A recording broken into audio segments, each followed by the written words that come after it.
Hello. Okay, I apologize for missing last week. It was my birthday week and winter break, and there was just a lot going on, and so I skipped it. And then this week I'm late because I went with my husband to buy a little work van for his handyman business. So that surprisingly happened on Tuesday morning. So I'm here recording about local spring strategy. Really quickly, inside the membership, we just did a 3-day training on spring, deciding your offers, picking your booking paths, and then lots of spring ideas. It was 1 hour over 3 mornings, and it's all recorded. So if you want access to it, you can just pop into the membership and it'll all be there. So yeah, if you're really stuck, then that would be the place to go. Okay, so spring is unique as opposed to winter because some families, not all, but some families do start actively searching for family photography again. Like I've said before, generally in winter and late fall, after fall is really wrapping up, your visibility of people who are just have the idea pop into their head that they want family photography and searching for you is very low. Of course, that continues for maternity and newborn, but for general family photography, it's definitely a low visibility moment. Spring is really when those active searches start to pick up. So what we want to do is make sure that when those people start arriving on our websites or turning their head to look at us, that we have something to offer them. That if you are someone who does seasonal work, I'd say the majority of family photographers that I know, talk to, or help have at least one seasonal offer, and usually spring is a very popular time to have that offer. It could be kiddo portraits. I see like the personality type portraits in the studio. There's a lot of motherhood, Mother's Day, mommy and me, wildflower. For whatever reason, there's a lot of half sessions / mini sessions / seasonal sessions that happen during this time. So what we're going to be talking about in this episode is local strategy. Like, how do you become the photographer in your area for the types of sessions that you want? So the first is kind of a mindset shift. So when you are becoming the photographer in your town for your session types, it doesn't mean that you are competing with every photographer in your city. Somehow when we start to become more possessive over our success, we can think of every other photographer as the enemy to that success. And I want you to do your very best to ignore what every other photographer in your town is doing and solely focus on thinking about owning a small, specific market of people who want to do the types of sessions that you love to photograph. So you want people to name you in relation to the type of work that you do best. So one of the ways that you can start to get that attention beyond just talking about what you're offering is talking about your town and how to serve people in your town. Not only does this help you with the AI overview, but it really helps you to be seen as someone who is local and trustworthy and has a kid-centric business. If you're a family photographer, that can be really helpful.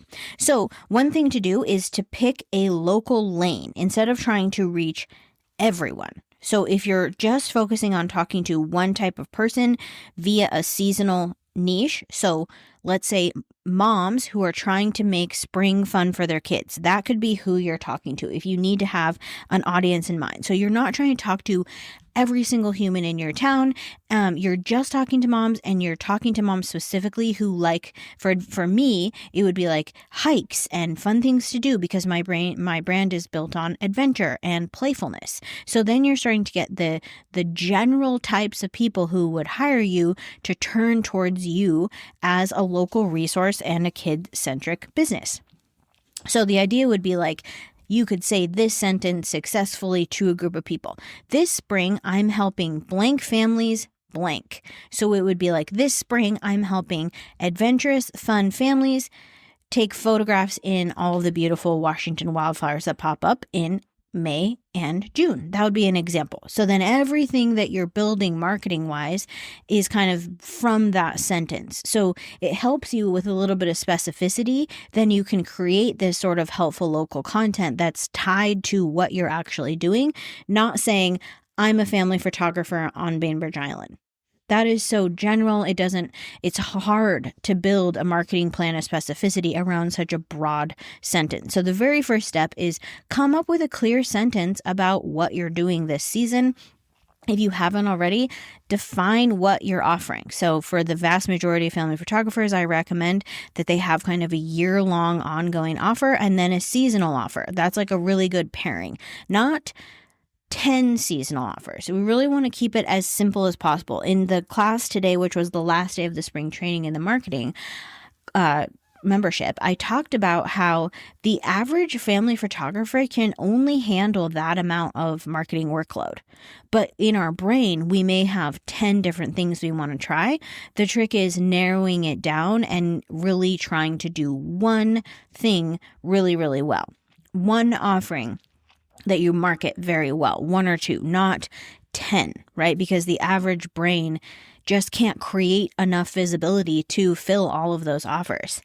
Okay, so let's talk about local visibility buckets. So these are like how you can think about this visibility in grouping. So the first is like local content. That would be like come along with me content as I go around the town and tour these coffee shops or go to this bookstore or interview this pediatrician, like whatever it is where you're tying yourself to local eyes. So you could try to solve spring-related problems of local people. Best spring parks, rainy day activities, what to wear for spring photos, favorite kid-friendly coffee shops or play spaces that are open during spring break.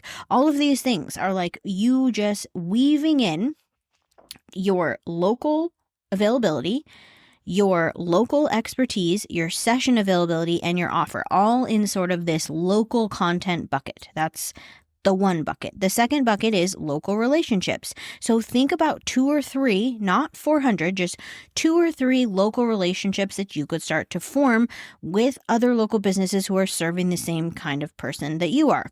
Kids clothing boutiques, pediatrics office, preschool, mom groups, play cafes, hair salons, like anywhere that is focused on kids. You can think like, hey, it would be fun to build a relationship that bounces people back and forth, or I introduce you to my audience, you introduce me to your audience.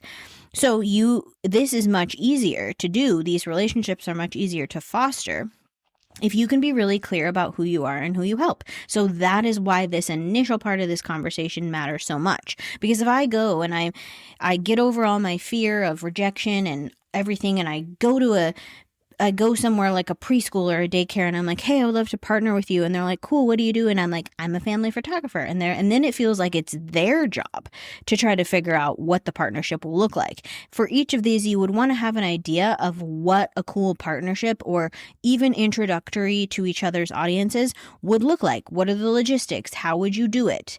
So that you're not taking that person and being like, here, I came up with the idea, now you plan it. It should be your idea that you're approaching them with. Make it easy for them to say yes. Yes, it'll be beneficial to both of you, but I think sometimes it starts off as too small and then it gets lost in the details. Like people just don't have the bandwidth to plan the whole thing out. So take that bandwidth on yourself. These collaboration ideas could include shared email shout outs. So like you pop on each other's email list if you both do email lists.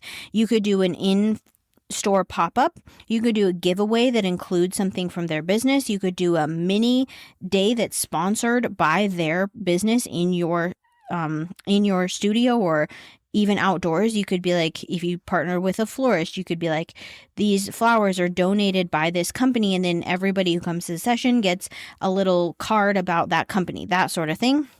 It could be as simple as a guest blog post or a newsletter feature, right? So it doesn't have to be super complicated, but it's about how do you get more local eyes who are already looking at their business to turn their head and look at you. So you're not asking them for favors, you're offering value to their audience and vice versa. So that's the way to think about it. Okay, the third bucket is a local digital presence. So that means you need to make sure that you're updating your Google profile with spring photos added to that Google profile. You need to make sure that you're writing spring and local centered blog posts and ideally updating your homepage to reflect what you're currently offering. The amount of times that on a family photographer's Instagram page, it's spring, spring, spring, spring, spring. These are my sessions. These are my minis. This is my motherhood event. And I go onto their website and it's nowhere to be found. That's very common. You want families to see in multiple places: search, social, their email inbox, real life. That sort of repetition as people keep experiencing you as the local resource, that builds trust. Okay, so part 4 is your simple spring local plan, kind of a little framework. So for example, it could look like 1 local Instagram post or reel, 1 helpful story or tip, 1 reach out to a local business, sharing spring availability, 1 or 2 new images to your Google business profile every single week. And then you have covered multiple buckets right there. And that's more than, I would say, 95% of family photographers are doing. What most family photographers are doing is they stop at the top: 1 Instagram post or reel, or 1 story, or maybe 2. And then there's nothing else. There's no other repetition through multiple places that anyone is achieving. So the conversion of taking this local attention, this local visibility, and turning it into bookings means that you are always, no matter what you're doing, including what we can call like next step language. So you're talking about this offer all the time, because we know people need to see things multiple times before we book them. So you can use these ways that you're reaching out with people. So it can be like, if you guest write a blog post, you could say, the author Fiona, a local photographer who is now offering spring sessions, link to book. So it's always in that. That next step is always included with clear availability, what your offer is, an obvious way to get on the calendar or book. Encourage people to take the next step with like excited language. Like, I can't wait to explore beautiful Seattle areas with you in spring. The wildflowers start to pop off in June. Feel free to reach out to me to grab a session or learn more on this blog post. Like, that is part of whatever outreach you're doing, is you're coming at it from the point of view of what you are booking. Okay, so it's going to be kind of a short session, but I feel like, or a short episode, but I feel like what most people need to do at this particular time, we're in the last week of February, is get spring offers decided and start talking about them. So spring has to be more marketing work than summer or fall generally, because in summer, people are out of school. They're not dealing with so many logistics. They're thinking about how beautiful the outdoors are and everything's warm. And yes, we could run around and do a playful session. And fall has that native holiday card energy that will never be squandered. And you could always rely on people booking during fall. But spring takes a little bit more convincing. And so more than any other season beyond winter, which I'd say is the hardest ever, you need that runway to be able to talk about things multiple times. So if you start now, then you'll give yourself that. If you keep waiting to know everything, to have perfect clarity, to feel extremely motivated and confident, you will just wait and wait and wait. And then you will be in the bucket of people who are just clamoring for last minute, super heavily discounted wildflower clients because you just want to do something. So we want to avoid that. The way we avoid that is actually coming up with strategic marketing and implementing it now. Okay, so the other thing I'm going to be doing is creating a few spring-centered one-on-one meetings that are just, I'm going to do an hour and a half where we'll meet and we will talk about spring. I'll look at your website. We can talk about your offers, and hopefully at the end of the call, you'll be like, okay, I know what I'm offering and how I'm going to market it. That's the goal of these calls. I'm only going to offer a handful of them. So if you want one, you can snag one. I'll put the link in the show notes of how to get onto one of those calls. And if you just feel like you need more help now, but you don't have the funds to do a one-on-one, the membership's $35. And in there, you will find 3 hours of recorded spring-centric marketing planning that we've just worked on together. Okay, hope you guys have a good week.